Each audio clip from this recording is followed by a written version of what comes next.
Good evening. You're watching Kirk's Climate on the BBC. I'm your host, Kirk Zieser. Tonight's top story, have you ever seen the rain? London has, and it's only going to get worse.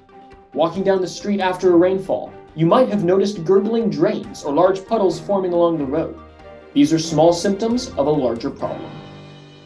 London's outdated infrastructure, particularly its transportation system, is struggling to keep up with increasing levels of precipitation. This poses a threat to not only your morning commute, but to the integrity of London's entire public transportation system. Here to tell us more are climate resilience engineers Dr. Kong and Dr. Sau, reporting live from Westminster. Dr. Kong and Dr. Sau, thank you for joining us. It's great to be here, Kirk. As the climate warms, London will experience greater precipitation, and when it rains, the storms will be increasingly severe. This is bad news for Transport for London, which operates London's public transportation network and has identified precipitation risk as the greatest threat to its infrastructure. The problem stems from London's drainage system, part of which dates back to the 19th century, which simply wasn't designed to function under extreme changes in climate. Increased precipitation intensity overwhelms the drainage system and poses a threat to TfL's tube network and relevant infrastructure.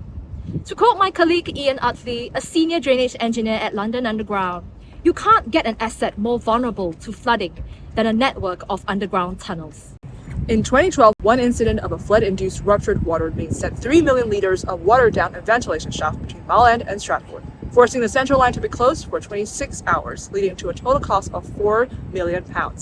Such events are now occurring multiple times per year. London Bridge, King's Cross, and Waterloo are the most flood-prone stations, and they are also amongst the busiest. To mitigate these costs going forward and to protect TfL's infrastructure and the millions of Londoners who rely on it, we've developed an adaptation plan we'd like to share to TfL and the viewers.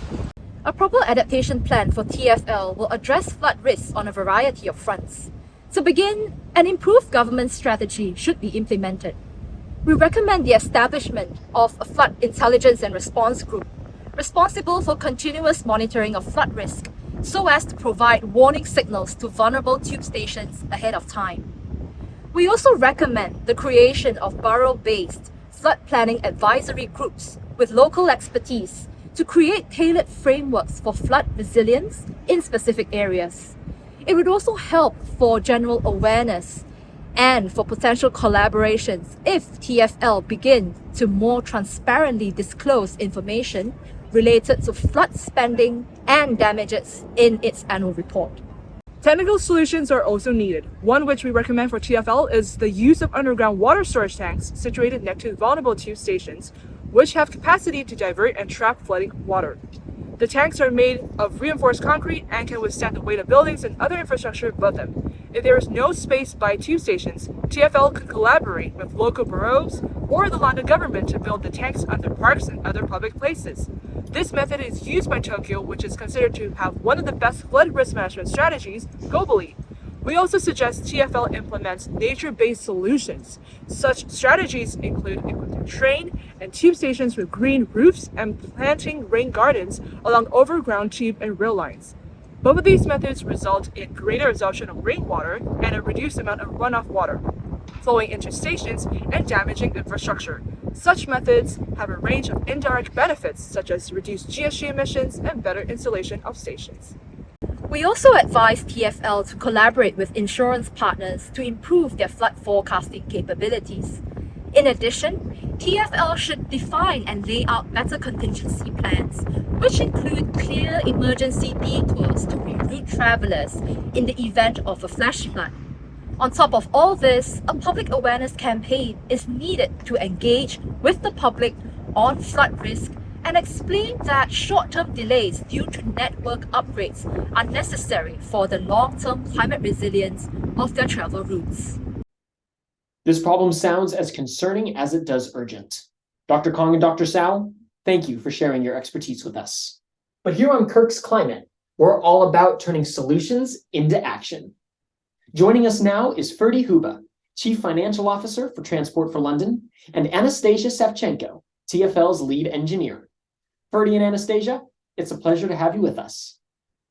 Thanks, Kirk. We're grateful to have the chance to speak with Dr. Kong and Dr. Sau about how to make our infrastructure more resilient. Absolutely. The plan that's been laid out sounds great, but what's the timeline for implementation? TfL should immediately update its emergency plans in the event of a flash flood. By 2025, TfL should have conducted a full audit on its existing flood management system, as well as developed an improved flood forecasting model. Next, by 2030, the task force were discussed should be established. Between now and 2050, ongoing work should be undertaken to overhaul drainage infrastructure and bolster TfL's flood management systems. Understood. And what's the expected cost? We expect the total cost of our plan for TfL to be approximately £230 million. This is significantly lower than the total estimated cost of inaction, which includes damage and repair costs and lost revenue from fewer willing travelers, which we estimate to be £1 billion. This estimated cost of inaction does not include costs to the wider economy from lost productivity. You mentioned a public awareness campaign. Are Londoners not really aware of these risks? Well, let's find out. I just happened to be walking by and I heard you talking about flood risk. My name's Tom and I'm a Londoner through and through and proud rider of the Piccadilly line. I don't know much about flood risk, but I'll say this. If floods prevent me and my mates from getting my daily pint at the King's Arms down here in Westminster, consider me in favour for whatever you're proposing. Well, I suppose we have all the evidence we need. Dr. Kong and Dr. Sau, thank you for this expert input. We believe this plan is achievable within our budget constraints.